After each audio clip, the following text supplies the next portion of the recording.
প্রতিরোধ করার জন্য যথেষ্ট।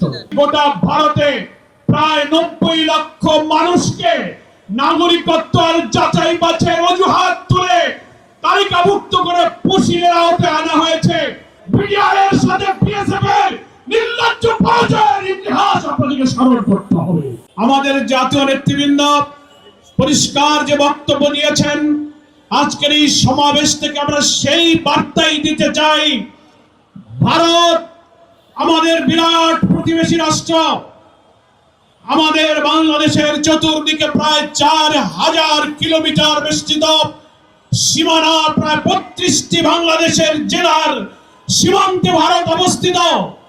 বরাবরই কাঁটাতারের বেড়ায় পুশিন হত্যা, বর্ডার কিলিং, আমাদের পানি সমস্যা নিয়ে আমাদের প্রতি আপনারা আগ্রাসী আচরণ করেছেন সব সময়।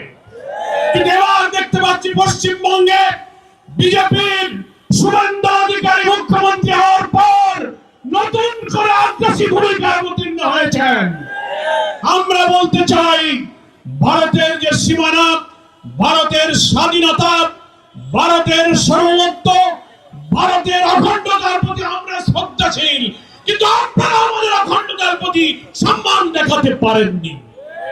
পশ্চিমবঙ্গের নির্বাচনের পর শুভেন্দু অধিকারী যখন মুখ্যমন্ত্রী হলেন, কি আশ্চর্য ব্যাপার, একটি দেশের মুখ্যমন্ত্রী হয়ে তিনি বললেন শেখ হাসিনা শাহজালাল বিমানবন্দরে অবতরণ করবে, উনি 2 মিনিটে বাংলাদেশ দখল করবেন। এতে বোঝা যায় আপনারা আমাদের অখণ্ডতার প্রতি শ্রদ্ধাশীল নন। আমরা জানি আপনারা সেই আধিপত্যবাদী একটি দেশ, যে দেশে ফ্যাসিস্ট বিতাড়িত, পতিত, পলাতক, খুনি অপরাধী শেখ হাসিনাকে আপনারা আশ্রয় দিয়েছেন। আপনারা ওসমান হাদির খুনি ফয়সালকে হাতে পেয়ে বাংলাদেশের কাছে হস্তান্তর করছেন না। প্রতিদিন আপনারা পুশিং করছেন। গত বছর প্রায় 2500-এর মতো পুশিং হয়েছেন। শুভেন্দু অধিকারী ক্ষমতায় এসে তিনি নিজেই বলেছেন প্রায় 4500 ব্যক্তিকে নাগরিকত্ব যাচাই বাছাইয়ের প্রক্রিয়ায় তারা পুশিং করেছে।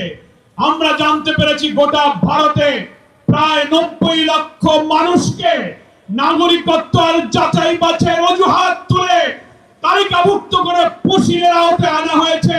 সীমান্তে শেল্টার রেখে সেখানে তাদেরকে আটক রাখা হচ্ছে, নির্যাতিত করা হচ্ছে। আমরা পরিষ্কার বলতে চাই, আমাদের বীর বিজিবির সৈনিকেরা সীমান্তে সাহসিকতার পরিচয় দিচ্ছেন। সীমান্তবর্তী প্রায় 32টি জেলার বীর জনগণ এই পুশিংকে তারা প্রতিরোধ করতে শুরু করেছেন।